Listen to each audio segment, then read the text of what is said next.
देवरिया देवरिया के खुखुंदू में डॉक्टर भीमराव अंबेडकर की 134वीं जयंती के उपलक्ष्य में doctor Bhimrao Ambedkar universal trust का हुआ आयोजन, जिसमें जिला अध्यक्ष और जिला पंचायत सदस्य संदेश यादव और मिस्टर भी मौजूद रहे। इसमें हजारों की भीड़ देखी गई, जहां पे लोगों को खाने पीने का भी इंतजाम रखा गया। इस ट्रस्ट के जरिए गरीब लोगों का उत्थान, गरीब लोगों की मदद और भी बहुत सारे कार्य हैं। देखें आगे पूरी रिपोर्ट में इस ट्रस्ट के क्या क्या कार्य हैं। कार्यक्रम में उपस्थित इस कार्यक्रम की अध्यक्षता कर रही नीतू देवी जी, उपस्थित बहुजन समाज पार्टी के जिला अध्यक्ष भाई अमरीश कुमार जी, उपस्थित मंच पर हम लोगों के नेता छेदी मास्टर अकेला साहब, बिकाऊ प्रसाद जी, मुनेश्वर प्रसाद जी, संजय बौद्ध जी, सत्येंद्र गौतम जी, रुद्रपुर से नंदू भाई आए थे, नंदू भाई, साहिल भाई और धर्मेंद्र भाई जी, और सबसे जिनका योगदान रहा, जिन्होंने आज एक जगह हम लोगों को हजारों की संख्या में इकट्ठा किया। हमारे रामपुर कारखाना विधानसभा के अध्यक्ष और हमारे भाई सतीश गौतम जी, जिनकी देन है मैं सबसे ज्यादा और सबसे जिस शब्द से भी उनकी तारीफ करूं वह शब्द कम है। क्यों कि यह जो ग्राउंड है, मैं चूंकि अभी सारे लोगों ने अंबेडकर साहब के बारे में बताया है और अंबेडकर साहब के बारे में बहुत कुछ बताने की जरूरत नहीं है। अभी गोविंद भाई बोल रहे थे, इन्होंने हर चीज को बोला है। छेदी मास्टर अकेला साहब बोल रहे थे, इन्होंने भी हर चीज को बताया है। यहाँ खुखुंदू जिस जगह पे आप लोग कार्यक्रम कर रहे हैं, मैं बता दे रहा हूँ, यही का इतिहास बता दे रहा हूँ। अभी 85 की बात हो रही थी, बहुजन समाज की बात हो रही थी। यह खुखुंदू यह स्थल है और इस तरह का गांव है कि इसी जगह पे जब डॉक्टर भीमराव अंबेडकर साहब का कोई नाम, चूंकि डॉक्टर भीमराव अंबेडकर साहब जब जन्म हुआ उनका 1891 में और हम लोगों के बीच से 1956 में चले गए, तो जो भी सरकारें रही 1956 से लेके और 1984 तक, 84 में इसलिए कह रहा हूं कि अंबेडकर साहब के बाद अगर कोई दूसरा महापुरुष बहुजन समाज के पैदा हुआ तो वह व्यक्ति था मान्यवर कांशीराम साहब। और कांशीराम साहब ने हम लोगों को, चूंकि यह मेरा गांव इस तरह का गांव है, इस गांव में मेरे पिताजी 88 में पहली बार 87-88 में प्रधान हुए। इस गांव में जहां कोई बोलता नहीं था, जहां कोई खड़ा नहीं होता था, जहां कोई अपने लोगों की बात नहीं करता था, वह प्रधान में खड़ा हुए और एक व्यक्ति, एक राय साहब लगातार 35 साल प्रधान थे। उनको चुनाव हराने के बाद 1988 में यहाँ प्रधान हुए। वह किसकी देन थी? वह बहुजन समाज की देन थी, बहुजन समाज के लोगों की देन थी। और प्रधान होने के बाद 88 में 89 में हमारी उम्र 6 साल थी। हम लोग छोटे थे, लेकिन हमको 6 साल के थे तो हमको थोड़ा थोड़ा याद आ रहा है।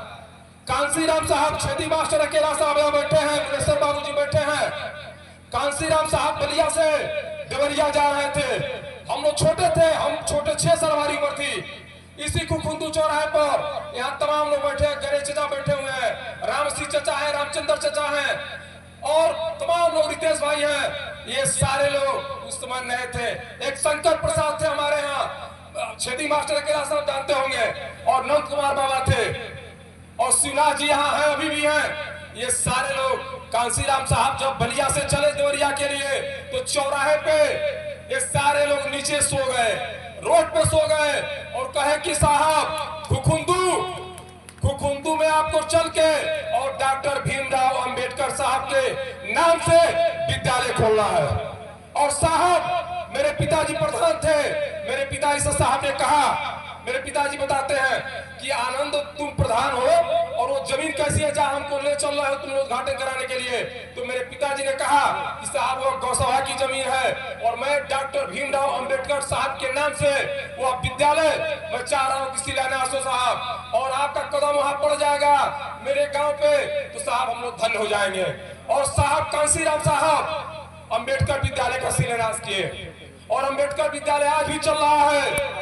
और कांसीराम साहब यहाँ आए थे, वो हम लोग के बीच में नहीं है, लेकिन वहाँ खुखुंदू में जब वहाँ लोग जाते हैं, मैं अभी कार्यक्रम हर वर्ष कराता हूँ हमारे गांव में, चूंकि मैं देश सबसे छोटा चुनाव प्रधानी होता है और यहाँ के लोग 1988 से लेके साथियों, यह मैं एकदम मंच के माध्यम से कह रहा हूँ, 1988 से लेके और 2025 चल रहा है।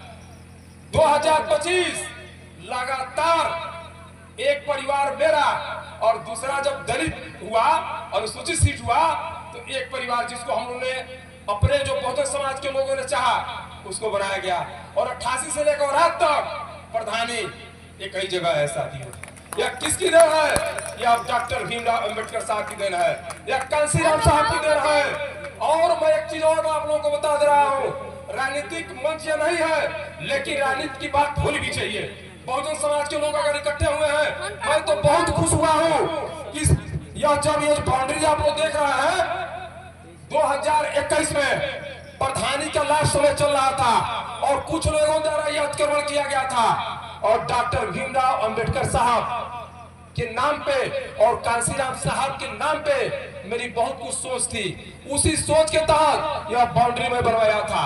और मेरी यह इच्छा थी कि किसी न किसी दिन बहुजन समाज के लोगों को यहाँ इकट्ठा करूंगा। लेकिन धन्य है भाई सतीश गौतम जी, यह एक हफ्ता पहले मेरे पास आए और एक हफ्ता पहले आए और कहे कि भैया संदेश भैया हम लोग जलकर ग्राउंड में कार्यक्रम कराना चाह रहे हैं। हमने इनसे कहा कि भाई आप इतना बड़ा ग्राउंड है आप कार्यक्रम कहाँ करा पाएंगे?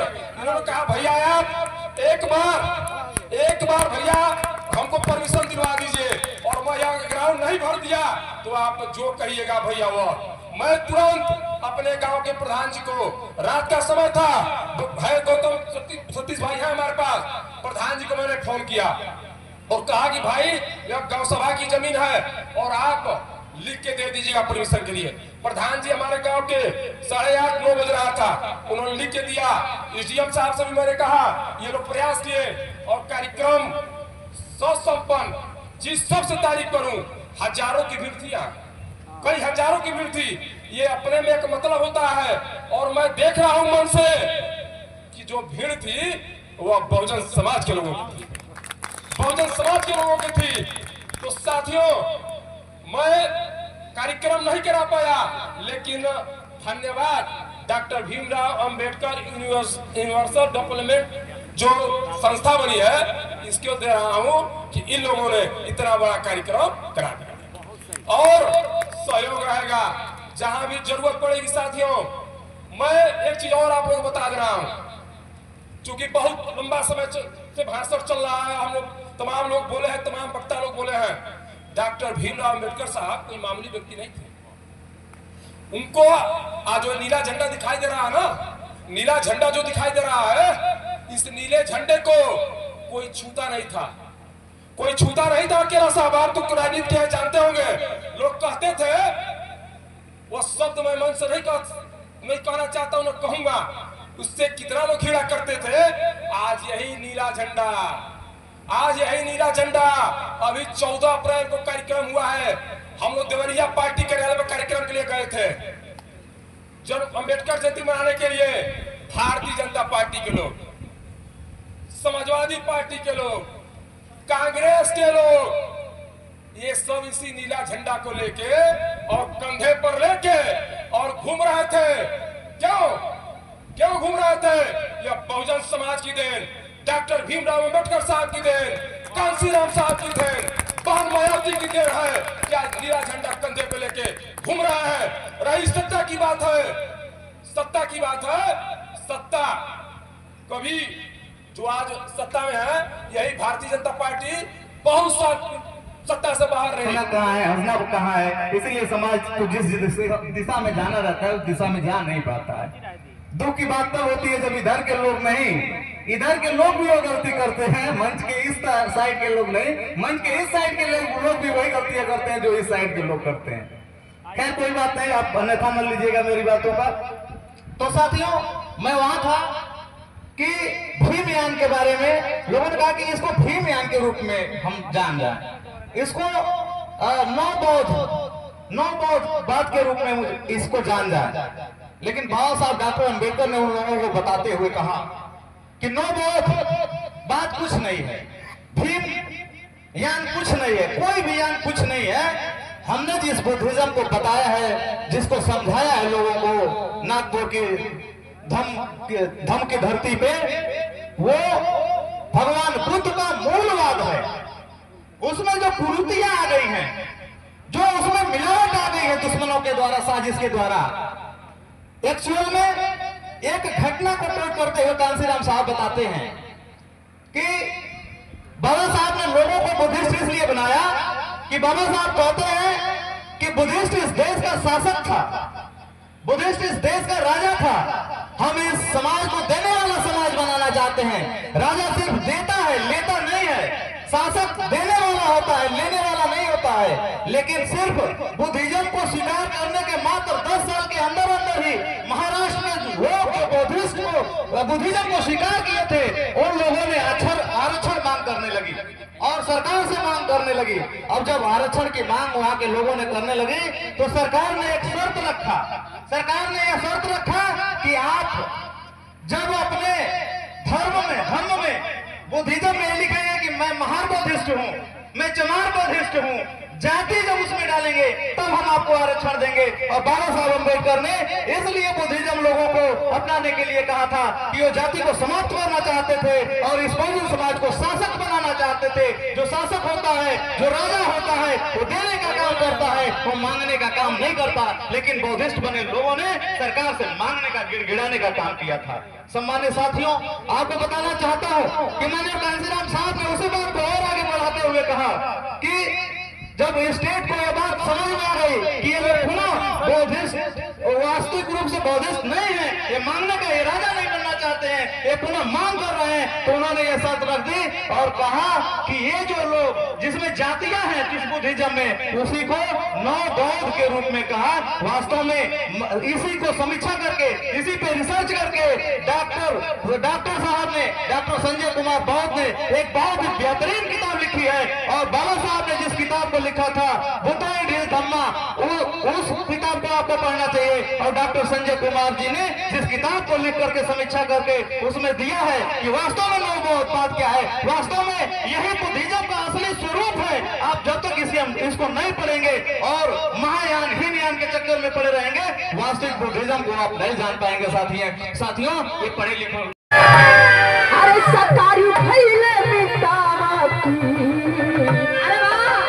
सपना सकार भइले मितवा, बाबा साहब हले अधिकार होती, सपना सकार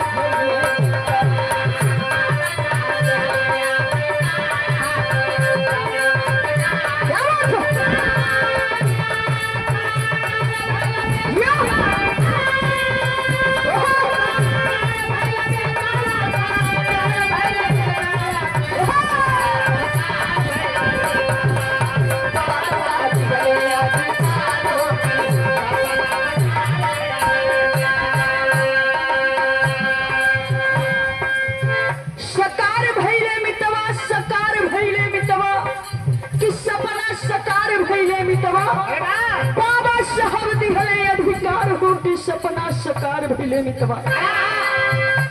जो आजादी हमारे बाबा साहब भीमराव अम्बेडकर जी हम लोगों को दे करके चले गए, कोई माई का लाल पैदा नहीं हो सकता है धरती पर जो हमारे बाबा साहब भीमराव अम्बेडकर जैसा कोई कर सकता है। कहना है क्या कवि जी?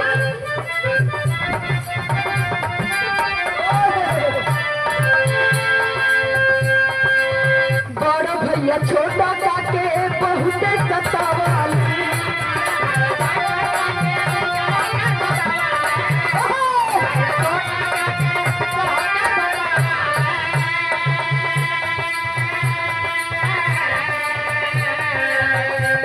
गोलियां चलत में पीछे झाड़ू लटकावाल में।